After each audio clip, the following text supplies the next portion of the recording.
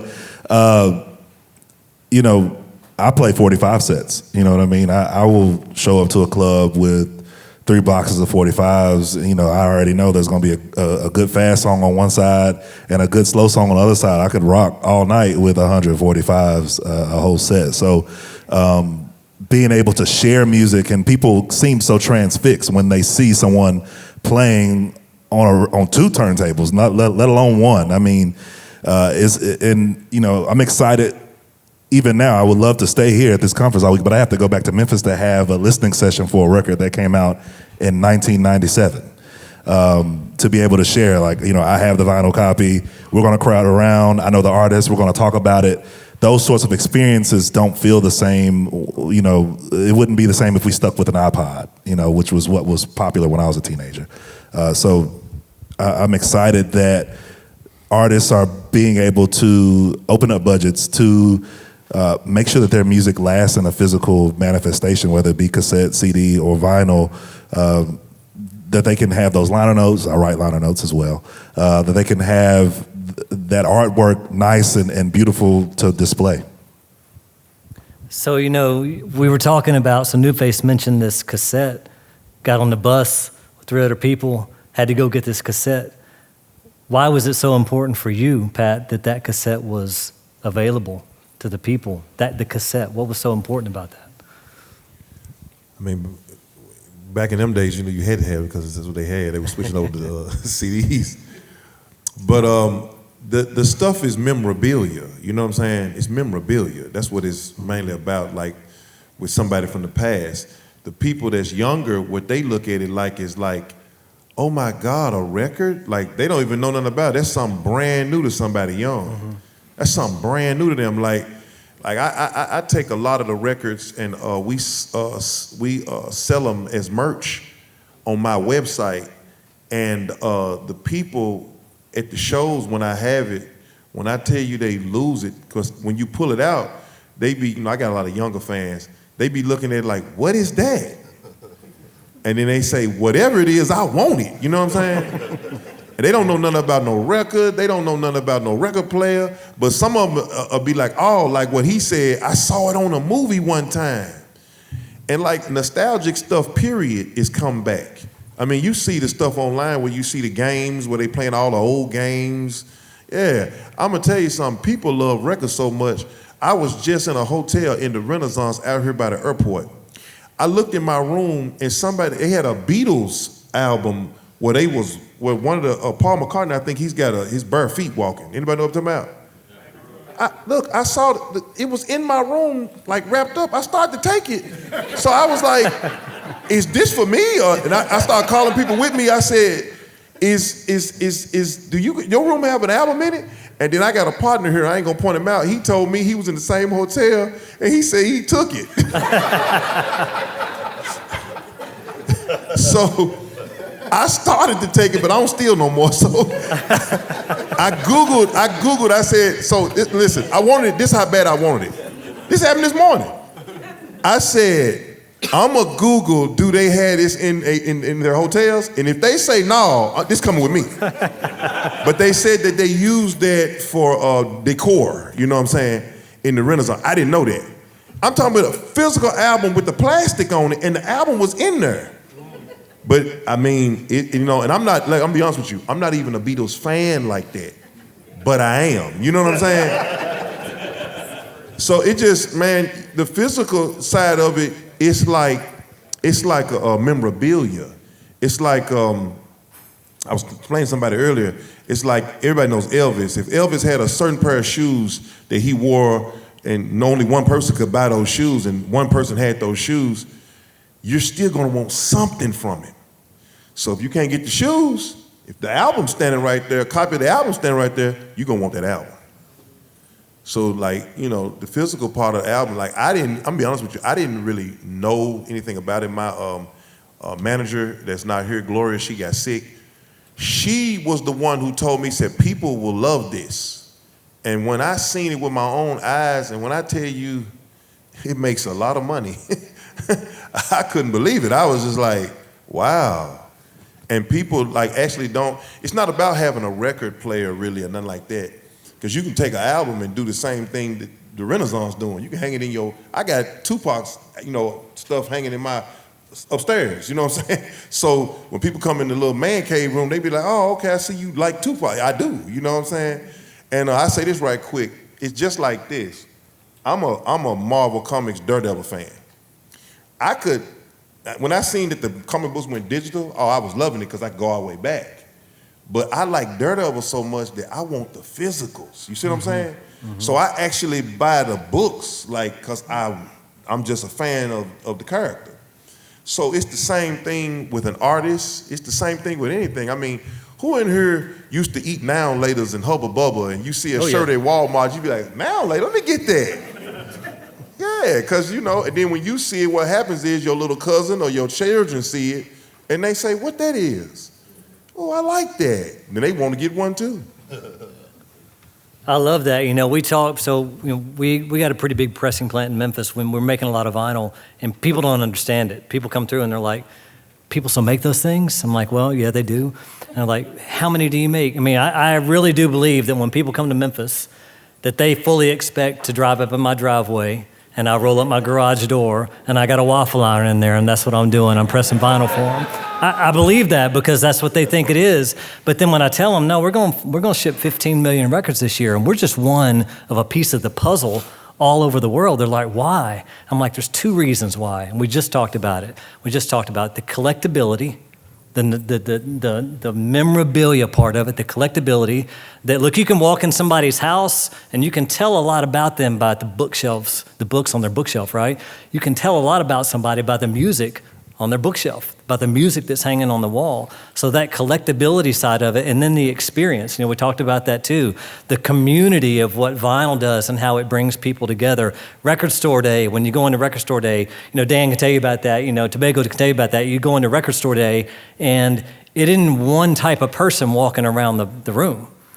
It's families, it's old people, it's young people, it's generational people, right? It's people passing that on, like Pat just said, if you love it, somebody that comes along after you is gonna love it too. And so that collectability and that experience is it's fascinating to me. And I think that, JB, you were talking earlier about being a journalist and then spinning records, but also being part of a radio station. I mean, when we talk about community, there's nothing more communal than a radio station, right? So how does it play into that? Well, my ears changed immediately when I started DJing.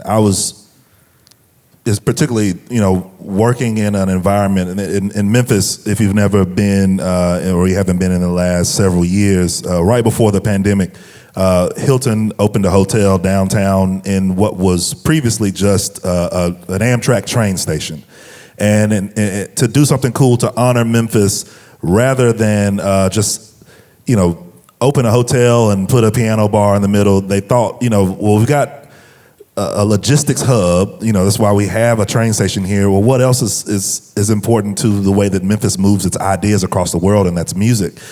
So they put a Hammond B3 organ in there and built a DJ booth into it. And so that's where I first started regularly getting booked to play records. And the fascination of people who want to come and see the spectacle of the records, but also just the community of other DJs who would come in on a certain night. Someone, might be playing punk, someone might be playing garage, someone might be playing all jazz, and they're basing their sets on Memphis music. And I'll be like, wow, I got a lot of records. I know what I love, but I didn't know about that. And now I'm like, squirreling money away to say, okay, well, the next time I need to have another gig, I'm gonna hit them with something completely different than what the people expect. And so when I open up that box, people are like, oh yeah, JB, he's gonna play his hip hop, he's gonna play his soul, he's gonna play Stax, he's gonna play Al Green. and then I'm playing something way on the other end of the spectrum. And it seems like every maybe year, 2 years, I see another person who I listen to their set and they turn me on to something that I didn't know about, and I completely revamp the way that I want to DJ. And I'm sitting in record stores going through every record. You know, I have certain rules when it comes. I know we're talking a lot about new product, but I buy a lot of used stuff as well. You know, it doesn't matter the genre. Black guy, Jerry Curl keyboards, I'm getting it. I'm gonna see what's up with it. It's like, you know I'm going to outer space. So it could be a gospel record. I'm like, okay, I see that curl. I'm looking, okay, Yamaha DX7. All right, cool. So you know, you can tell a lot about a group from seeing that artwork real big, from seeing the liner notes, and you know, you don't get that experience when you're streaming, and you have to kind of, you know, go in there and see what's up. I'm like, okay, this person wrote this person produced that, but okay, they used you know, an Oberheim, or they use, I mean, those sorts of details matter to me as a DJ. You know, what city of origin was this? What studio was it from? Those things that I'm looking for, even on a 45 or on an LP, I need those details to be able to build out a set, or to know that I want to spend money on a record and take it home and take that chance on that Jerry curl. You know, I used to be an art director for years, and so I would tell people when they, you know, especially the independent artists that come along and like, what do I put on the cover? I'm like, well, whatever it is, first impressions matter. You got one chance. When that record goes in the bin, in the store, especially in a CD, right? You got one chance for somebody walking in, you know, I guess you better have a Jerry curl on a DX7, right? Or DX27, one of those. We call it Nouveau curl back home too. We got another word for it, but either type of curl. But you know, that first impression matters, and so with vinyl, it's so much different, right? Because like JB said, you know, it got shrunk to the format of CD, which is a quarter the size of vinyl, and then it just got evaporated into your device where you don't even see it, and you actually have to click a bunch of buttons to get around to get to all the artwork pieces and the lyrics and stuff. Whereas when you open a vinyl record, it's all right there in front of you. You can pin it up on the wall, you can explore that. But I want to talk I know we don't have much time, and I want to give us a chance to have a few questions just from the community standpoint. I want to touch on that generational thing. And so, New Face Tobago, Pat, I mean, is there something about vinyl and just the physical format why is it appealing across so many generations? And I know Pat spoke to that about how, you know, if you want it, the ones that are coming after you are going to want it. But what is it that's drawing this next generation so hard into physical? I mean, for some of it, a lot of the kids grew up with their grandparents playing the records, so I think it starts there. They learn from it from in the home, so it's something that came up through their lineage, having a record to play. For me, where I'm at, I see it's a lot of black women buying a lot of records. I've seen that. We sell a lot to everyone, but the majority of people who come and pick up vinyl from us is black women. And I think in the traditional black home, you grew up listening to vinyl. So I think that's where it's coming from as far as the generational coming in to pick it up. I would say that the internet, they collect data. Collectors in connection and physical copies collect feelings, emotions. Speaking to your generational part I just speak firsthand. I'm listening to a Fresh Prince record, or Jazzy Jeff and the Fresh Prince, and my daughter just knows him from Mr. Independence Day. I'm listening to an Ice Cube album, Straight Outta Compton. Again, he's got Jerry curls, but my daughter is like, that's Buddy from Are We There Yet? That's the dad from Are We There Yet? You know what I'm saying? So it's like, and even in the line of Tobago, he had Gunna in there, and everybody's in the line, and they selling CDs, but it's a whole crew of people saying, where do we play this? Like, cars don't even have a CD player, but they know if they get in there, they'll get to meet Gunna, take a picture with him, get an opportunity to meet the artist. There's that connection that even if they don't even know where to play this at, it's worth buying it because of the connection, the community that they are, the memory they were able to tell. So and everything kind of comes back around. I always remember my grandmother saying, what goes around comes around. So bell bottoms. So last year, I've been to 4 different video shoots, and the theme was cookout.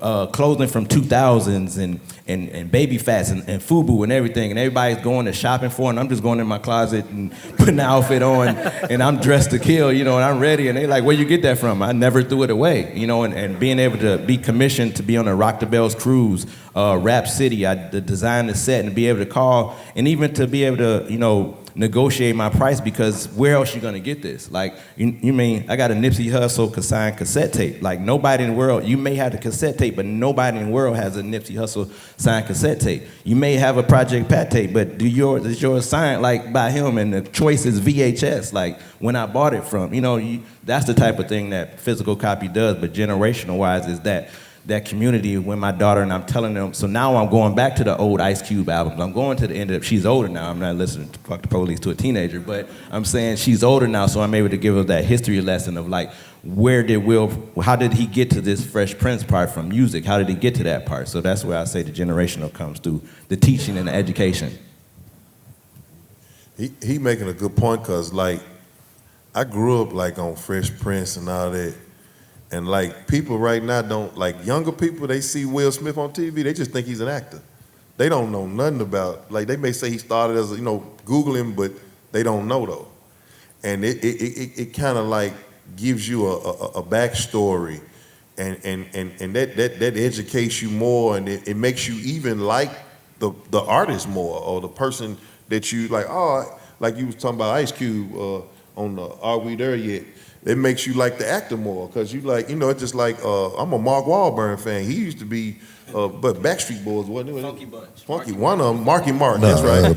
Yeah. And see, like, I remember that, but vaguely. You see what I'm saying? So then when I'm watching all this movie, and I Googled his name, and I was like, oh, dude was a rapper?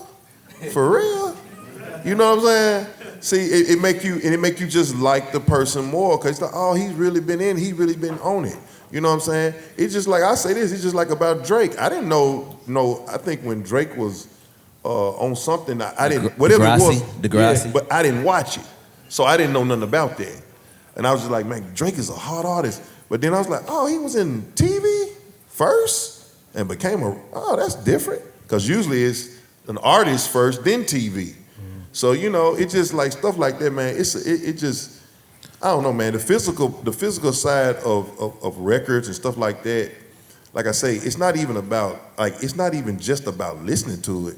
It's just about having it. Yeah. And I'm gonna say this, it's just a cool thing to do. There you go. I love it. I mean, it is. Oh, I couldn't, but go ahead, Tobago. I just wanted to say one more thing too, piggybacking on what Pat had said, man. A lot of customers come in to pick up the product just to have it. It's just to have it. They just want the connection, like you were saying, to meet the artist, and just to have that piece of memorabilia. So we see that a lot. People come in, and had a guy come and he picking up mad records, man. I said, man, how you like that record? He said, I have never even listened to it. I just buy it because I like the artist, and I'll get a record player one day, but he's spending hundreds of dollars, so it's that connection. It's a connection, right? It's that tangible connection. We say that all the time. Why? The collectability experience and the tangible connection from the artist to the fan. Because otherwise, look, it used to be. I went and saw the Michael movie yesterday. Anybody seen that movie, Michael Jackson movie? And my kid, who's 12, started asking. He said, "Do you think that'll ever happen again?" I said, "I don't."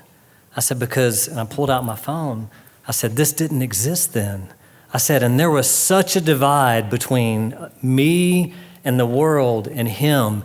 He was an alien. He might as well have been an alien from another planet. But now everybody's so instantly accessible, and we can scroll right by it. But if we get a chance to stop and we get a chance to own something that's actually connected to that artist, then that's what matters. And that's where the tangible connection is driving the physical revival. So we got about 4 or 5 minutes. I want to ask if we have any questions. We probably got time for maybe 1 or 2 questions, if anyone has a question for any of the guys on the stage. Tanya does. Hi, everybody. Professor Butler, I chair the music business program. Hold on. Here we go. Hey, you guys, at Berkeley College of Music, but I used to run, Thank you. I chair the music business program at Berklee College of Music in Boston, but I used to run music business at the University of Memphis. That's right. Talk to him. That's where I got started. And I have a question. So a couple of years ago, a lady in our neighborhood passed away, and they had an estate sale.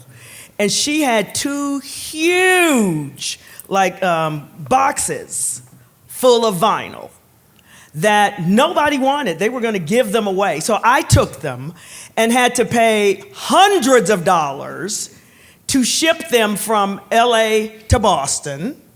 I have them now. Many of them I cherish only because they're from artists that I know, that I grew up with. But many of them I'm not familiar with. What do you do with vinyl that you might want to sell or give away or trade? Is there a market for? Yeah. I didn't know. Yeah. Okay. I think you got some takers. There you go. One, I'll say we need to connect so I can come and visit.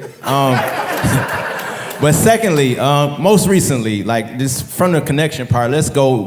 This is music biz, so let's talk about business, right? Most recently, yesterday, AMG grading services, they graded records from Eminem, signed, sealed. Again, sealed records, Notorious Big, CD, signed, sealed. They auctioned it off $100,000 for a CD. Eminem, maybe $250,000 for a value, a vinyl record, just signed, sealed, and everything. So they have a process where they grade your stuff, similar like comic books. The same thing they did the comic books. So look up grading, and then you got Goldine, which is an auction house where they can kind of, triple, because grading kind of triples the value of the worth already, and then you can go to an auction house and have at it with whatever you like to do. But before you do that, let's Yeah. I was going to say discogs.com too. You may not have something of that level of value. But I did want to say earlier, there's so many stories that have come to my life that I cherish because of those really strange, obscure private press records. Like people who are in my neighborhood who were in who survived the Jonestown massacre. It's like, I have that record because I was in the Jones community. I'm like, what? You know what I mean? And I got her the opportunity to sell that record, to get over that. She's like, I don't want that in my life anymore. You know what I mean? So, and she got a good amount of money for that record. And other little things like that. My family's history, things that I found in records. So those used records, a lot of times the ones of the artists that you don't know, those private press tell a lot of stories, and there's still artists today who can get their story in a physical manifestation. And it doesn't have to be, distributed crazy wild globally to be meaningful to somebody like me, just to hear that story or just to own a little piece of this obscure corner of music. Well, so we're out of time today, but I just want to wrap this up. I think that, Professor Butler, thank you for asking that question, because there's plenty of people in this room who'd be interested in that. But the thing about vinyl is a forever format. People don't want to throw it, and they're not going to throw it away. Right? They're going to throw it. Do you ever see vinyl in the gutter like you do a CD, or in the trash can, or in the dumpster? You don't. It's a forever format because it becomes an heirloom. It becomes a collectible that's passed on to the next generation. So I just want to thank these guys. Look, we're sitting on Memphis and Atlanta and music royalty up here today, guys.